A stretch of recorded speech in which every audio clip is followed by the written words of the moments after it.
हम हर बार यह बात कहते हैं जब पुलिस की चर्चा करते हैं, खास करके गढ़वा पुलिस की, तो यहाँ जब से पदस्थापित हुए हैं पुलिस अधीक्षक श्रीकांत सुरेश राव, उनके द्वारा लगातार गुड पुलिसिंग को लेकर के पहल की जा रही है। एक टीम वर्क के रूप में कार्य किया जा रहा है, लगातार सुपरिणाम भी सामने आ रहा है। हम बात अभी और किसी विषय को लेकर नहीं, महिला थाना की लेकर करेंगे।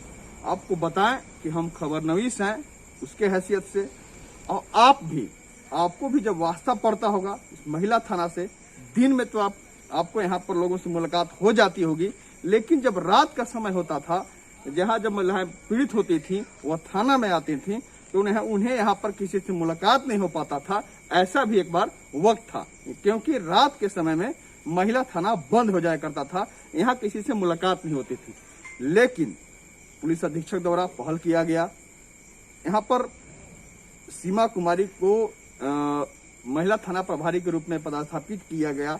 तब से लेकर रात के वक्त में भी महिला थाना खुलता है, अधिकारी मौजूद रहते हैं, उनके सहकर्मी मौजूद रहते हैं यहाँ पर, और जो पीड़ित फरियादी लौट कर कभी चल जाया करते थे, अब उनकी बात यहाँ पर सुनी जाती है, त्वरित कार्रवाई भी होती है। लेकिन यहाँ पर जब खुद घुरान ही घास खाने लगे, तब फिर व्यवस्था थोड़ा सा अलग हो जाता है, व्यवस्था में थोड़ा सा परिवर्तन हो जाता है, व्यवस्था में अमली जमा पहनाने में थोड़ा सा कुंठित महसूस होती है। कुछ ऐसा ही हुआ है हमारे साथ। कुछ मौजूद हैं महिला थाना प्रभारी सीमा जी। एक व्यवस्था बदली थी, एक समय ऐसा भी था, हम भी लोग भी देखते थे कि महिला थाना बंद रहा करता था। ये व्यवस्थाएं सुधरी, किस रूप में व्यवस्था सुधारा आपने पहले पर? सबसे पहले मैं जब ज्वाइन की थी 27 नवंबर को 2020 को, तो यहाँ पर रात के समय में देखते थे कि महिला थाना को ताला लगा दिया जाता था, बंद कर दिया जाता था।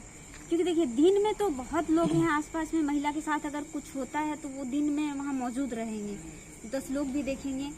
लेकिन रात का समय महिला के साथ में अपराध बढ़ जाता है, ऐसे में महिला थाना को रात में बंद करना उचित नहीं है।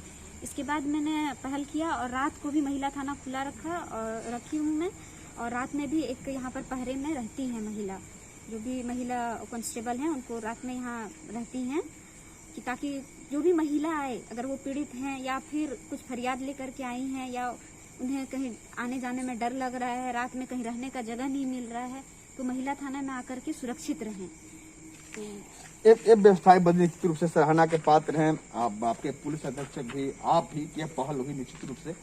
लेकिन अभी जो एक बात सामने आई है, कई बार ऐसा होता है कुछ मामला आता है तो आम लोग थाना में आते हैं, क्रोशित होते हैं, कई तरह की बात होती है, लेकिन अपने लोग ही पुलिस एसोसिएशन के खुद अध्यक्ष द्वारा ही इस तरह की बात की गई, आपके साथ दुर्व्यवहार किया गया। आखिर क्या पूरा मामला था? एक्चुअली था कि उस दिन मार्च का टाइम था, 9 मार्च का दिन था, और उस दिन महिला हवलदार मंजू कुमारी जो थी वो ड्यूटी पर नहीं थी, और हमारा एक स्टेप में काम होता है, जो भी थाना चलता है एक स्टेप में चलता है। जो हवलदार होती हैं उनका काम होता है कि कांस्टेबल को ड्यूटी बांटना, वो ड्यूटी पर हैं या नहीं है, उनका पूरा देखभाल करना।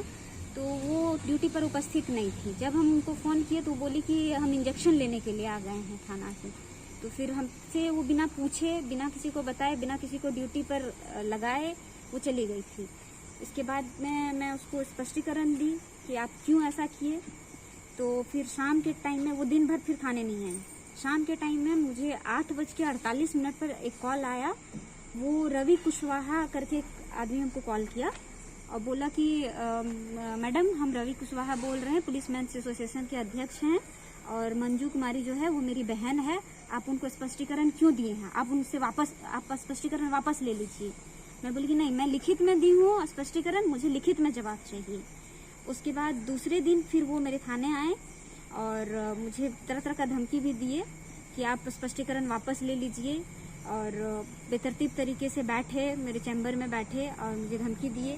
जब मैं उसको सही से बैठने के लिए बोली तो फिर वो वरीय पदाधिकारी के ऊपर भी विपरीत टिप्पणी किए और बार बार दबाव देने लगे कि स्पष्टीकरण वापस लीजिए। मैं बोली कि नहीं, मैं स्पष्टीकरण वापस नहीं लूँगी, मुझे स्पष्टीकरण चाहिए कि ड्यूटी जब मैं उसे दी हूँ ड्यूटी करने के लिए, जब सरकार से पैसे लेती हैं तो फिर वो ड्यूटी पर क्यों मौजूद नहीं है, इस बात का मुझे स्पष्टीकरण चाहिए। जब आपकी उनसे बात हो रही थी, आपके सामने वो बैठे हुए थे, ऑडियो भी आपके पास उपलब्ध है, जिसमें सबको हमने भी सुना। उसमें उनके द्वारा सीधे रूप में कहा गया कि आप हमें बोल रही हैं, आप उनका कहने का अर्थ यही था कि आप इंटाइटल नहीं बोलने को, हमें तो एसपी भी नहीं रोक सकते, क्या ऐसा भी कुछ कहा था? हाँ, उन्होंने कहा था कि मैडम एसपी को भी पावर नहीं है कि मुझे बैठने से मना कर दे। फिर दोबारा उसने कहा कि मैडम फिर से बोल रहे हैं कि एसपी को भी पावर नहीं है कि मुझे बैठने से मना कर दे। आम लोग नहीं, कोई राजनीतिक व्यक्ति नहीं, अपने लोग ही, अपने विभागीय लोग इस तरह से अगर व्यवधान करें तो निश्चित रूप से काम करने में कुंठित महसूस होता है। लेकिन आप निश्चित रूप से बधाई के पात्र है, कुछ विपरीत परिस्थिति के बावजूद भी आप काम कर रहे हैं। हाँ, इसके बाद भी मैंने उसके विरुद्ध में अनुशासनात्मक कार्रवाई करने के लिए वरीय पदाधिकारी पुलिस अधीक्षक महोदय को एक लेटर दी हूँ। उसके ऊपर में कार्रवाई चल रही है और मैं स्पष्टीकरण तो वापस नहीं लूंगी।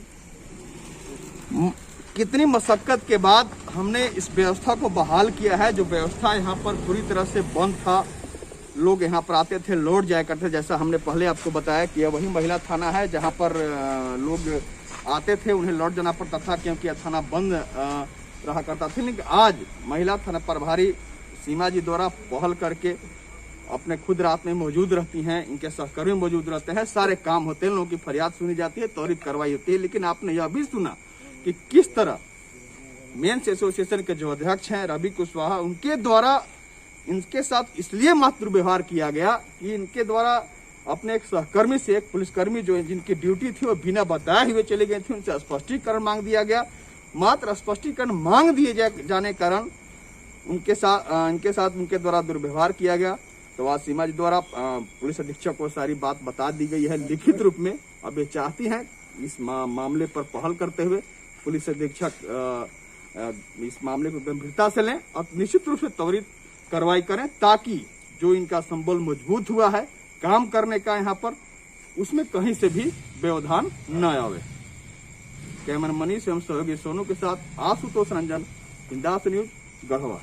अब आपके शहर गढ़वा में बड़े शहरों की तर्ज पर मिलेगी स्कूली शिक्षा। ऑक्सफोर्ड पब्लिक स्कूल जो सीबीएसई पर आधारित है। नामांकन प्रारंभ है, सीट सीमित है। हमारी विशेषताएं: well planned academic curriculum, digital classroom facilities, air conditioner classroom, hitech computer lab, outdoor and indoor games, transport facilities, English learning and life skills. हमारा पता है Oxford public school, Narayanpur, Tandwa, Garhwa. संपर्क करें 9031 474750।